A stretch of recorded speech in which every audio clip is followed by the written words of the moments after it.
आप देख रहे हैं भूतिया विला। दोस्तों, अगर आप चैनल पर नए हैं तो चैनल को सब्सक्राइब जरूर कर लें और साथ ही वीडियो को लाइक करके नीचे कमेंट बॉक्स में अपनी राय जरूर दें ताकि हम आपके लिए ऐसी ही भूतिया घटना और ला सके। तो चलिए बढ़ते हैं आज की कहानी की ओर। दोस्तों, रात के करीबन 1 बज रहे थे। मैं अपने दोस्त नवीन के साथ एक ट्रैवलिंग के सफर में था। सफर बहुत लंबा था और लगातार 3 घंटे के एक लंबे सफर के बाद अब मुझे थकावट होने लगी और इसी थकावट के चलते अब मुझे कहीं आराम की जरूरत आन पड़ी थी। लेकिन दूर दूर तक हमें इस सड़क पर कोई भी ढाबा नजर नहीं आ रहा था और इसी बीच हमारी गाड़ी एक गांव के समीप पहुंची। मुझे तो ठीक से याद नहीं है, लेकिन जब हम उस गांव के करीब पहुंचे थे तो वहां पर बहुत लंबे लंबे खंभे बने हुए थे और शायद वहां एक पावर हाउस भी था। शायद मुझे उस पावर हाउस के अंदर कोई आदमी दिखाई दे रहा था। पहले तो मैंने उसकी तरफ बिल्कुल भी ध्यान नहीं दिया, लेकिन बाद में मैंने देखा कि एक तकरीबन 6 फुट लंबा चौड़ा आदमी मुझे अपनी गाड़ी रोकने का इशारा कर रहा था और मैंने वैसा ही किया। अपनी गाड़ी का ब्रेक लगाया तो नवीन ने मुझे कहा, अरे भाई, रात के 1 बज रहे हैं और इतनी रात को हमें रास्ते के बीच में कहीं पर भी अपनी गाड़ी नहीं रोकना चाहिए, चाहे इसके लिए कुछ भी हो जाए।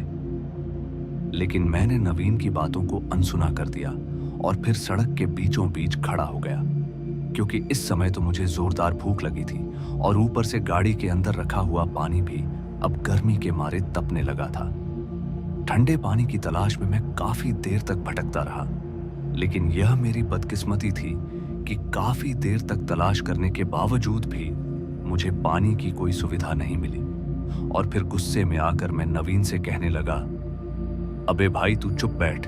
यहां मुझे प्यास लगी है और तुझे गाड़ी रोकने की पड़ी है। कौन यहां हमें लूटने के लिए खड़ा होगा?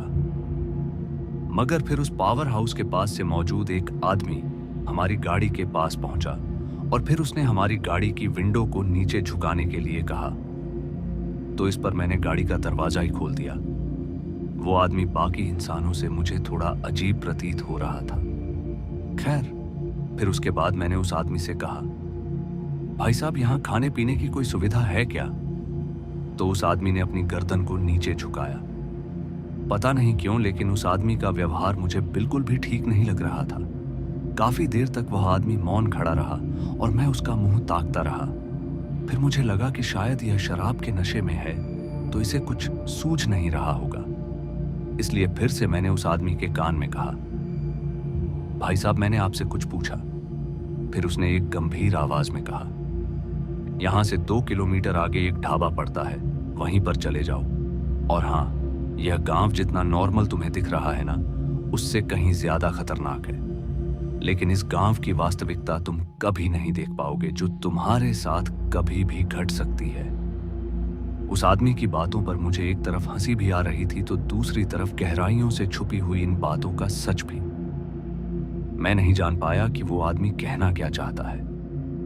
फिर मैंने उस आदमी से कहा, अगर आपको कोई तकलीफ ना हो तो हम एक रात के लिए आपके यहां रुक सकते हैं।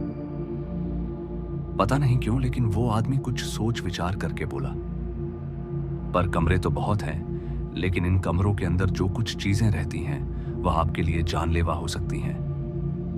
अब यही बात मेरे समझ से बाहर थी और फिर उस आदमी ने हमें यहां से निकलने को कहा। फिर जैसे ही मैंने अपनी गाड़ी स्टार्ट की तो उस आदमी ने कहा, याद रहे, ये गांव जितना नॉर्मल दिखता है उससे कहीं ज्यादा खतरनाक है। अब एक पल के लिए मुझे उस आदमी पर गुस्सा तो आया, लेकिन फिर मैंने सोचा कि बेवकूफ के बराबर होने से अच्छा है इसे नजरअंदाज कर देता हूं और फिर मैं वहां से निकल गया। लेकिन पसीना टपका देने वाली इस गर्मी में अब मेरा गला सूखने लगा था और किसी भी हालत में मुझे पानी की बहुत आवश्यकता थी, और वो भी ठंडे पानी की।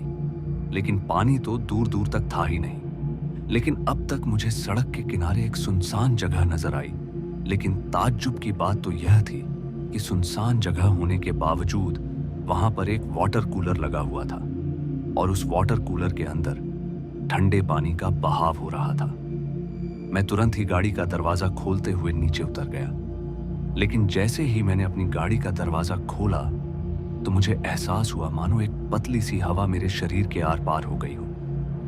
एक हवा के झोंके ने कुछ पल के लिए मुझे हताश कर दिया। मेरा शरीर टूट सा गया था और उसके बाद मैंने गाड़ी के अंदर से पानी की बोतल उठाई और फिर उसे लेकर उस वाटर कूलर की तरफ चल पड़ा, जहां पर मुझे दूर दूर तक कोई भी नजर नहीं आ रहा था। उसके बाद जब मैं उसके पास पहुंचा तो मैंने देखा कि वहां पर बहुत सारा खून फैला हुआ था। ऐसा लग रहा था मानो किसी का एक्सीडेंट हुआ हो। लेकिन वहां कोई कैसे पहुंच सकता है इस घनघोर रात में दूर दूर तक? ना तो किसी रोशनी की सुविधा थी और ना ही दूर दूर तक मुझे कोई भी दिखाई दे रहा था। यह एक ऐसा स्थान था जहां कोई परिंदा भी पर ना मार सके। और ऊपर से अचानक ही आसमान में बादल छाने लगे। अचानक ही मौसम को इस तरह बदलता देख मुझे काफी डर लगने लगा, लेकिन अचानक ही किसी के चिल्लाने की मुझे आवाज सुनाई दी और कहीं ना कहीं मुझे 100% यह विश्वास भी था कि यह आवाज मेरे दोस्त नवीन की ही है। मैं बिना पानी भरे अपनी गाड़ी की तरफ भागा तो मैंने देखा कि गाड़ी का तो दरवाजा खुला हुआ था और फिर जब मैंने गाड़ी के अंदर देखा तो मैंने पाया कि गाड़ी के अंदर नवीन नहीं था। इसलिए अब मैं इधर उधर आजू बाजू में उसे देखने लगा, लेकिन वह मुझे कहीं भी नजर नहीं आ रहा था।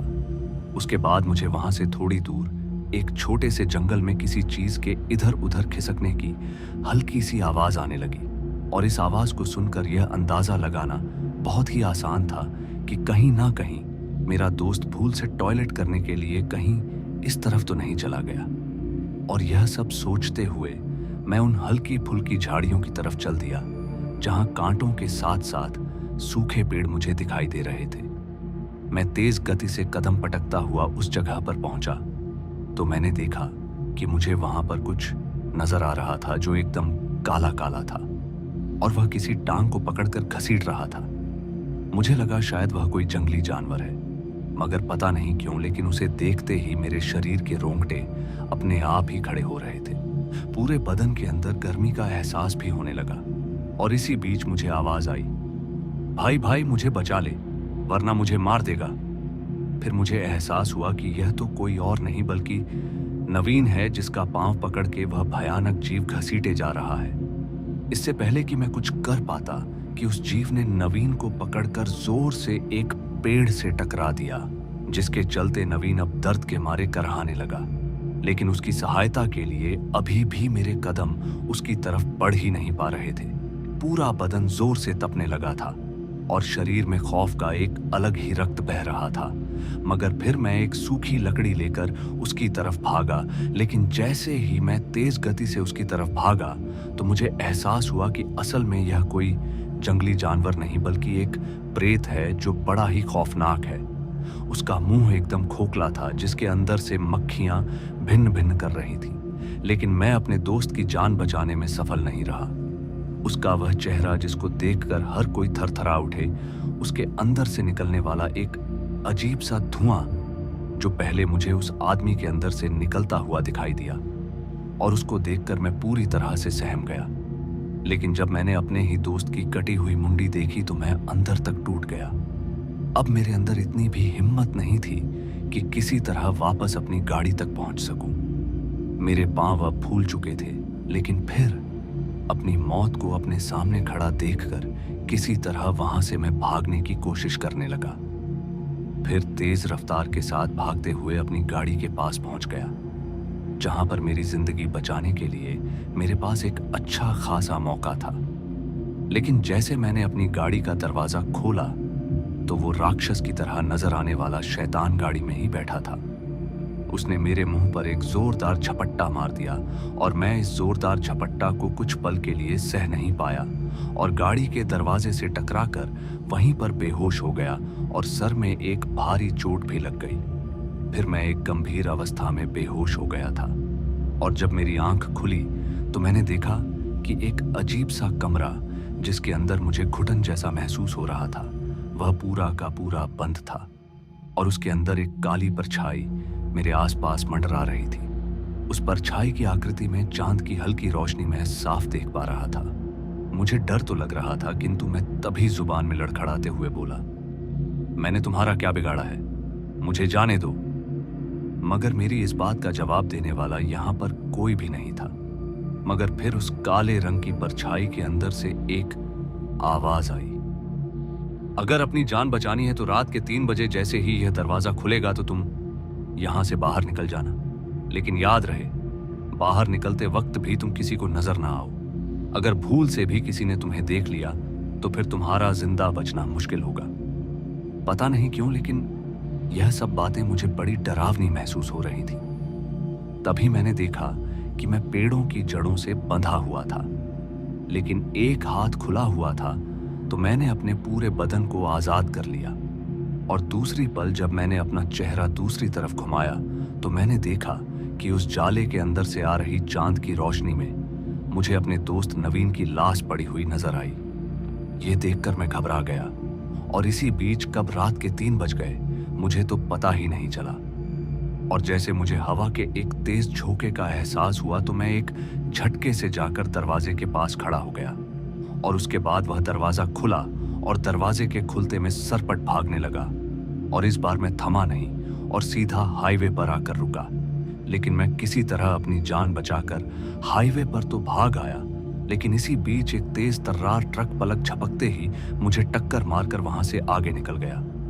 मैं बेहोश होकर एक बार फिर सड़क पर ही गिर पड़ा।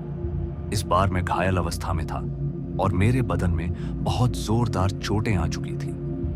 एक बार के लिए जब मेरी आंखें खुली तो मैंने देखा कि मैं किसी रोशनी से जगमगाते हुए दरवाजे के सामने खड़ा हूं, जो कि कुछ देर के बाद बंद हो गया, और फिर मेरी आंख भी बंद हो गई। मुझे नहीं पता, लेकिन बहुत बार ऐसा हुआ। फिर जब मेरी आंख खुली तो मैं अस्पताल में लेटा हुआ था, जहां मेरे बगल में नवीन खड़ा था। नवीन को देखते ही मेरा सर चकराने लगा और मैं फिर से बेहोश हो गया। जब इस बार मुझे होश आया तो मेरे सारे घर वाले आजू बाजू में खड़े थे। उन्हें पहले से सारी घटना के बारे में पता था। उसके बाद मुझे पता चला कि नवीन की मौत हो गई थी, और ट्रक से टकराने की वजह से मैं तकरीबन 2 महीने तक कोमा में ही रहा। उसके बाद मैं तकरीबन 5 महीने के लिए रिकवरी में रहा, और उसके बाद नॉर्मल हुआ। तब जाकर मैं फिर से अपने काम में छुट गया। लेकिन इस खौफनाक घटना ने करीब 1 साल के लिए मेरी जिंदगी को तबाह कर दिया था। तो दोस्तों, आज की इस कहानी में बस इतना ही, और मैं आपका दोस्त जल्द मिलूंगा एक ऐसी ही और डरावनी कहानी के साथ। धन्यवाद।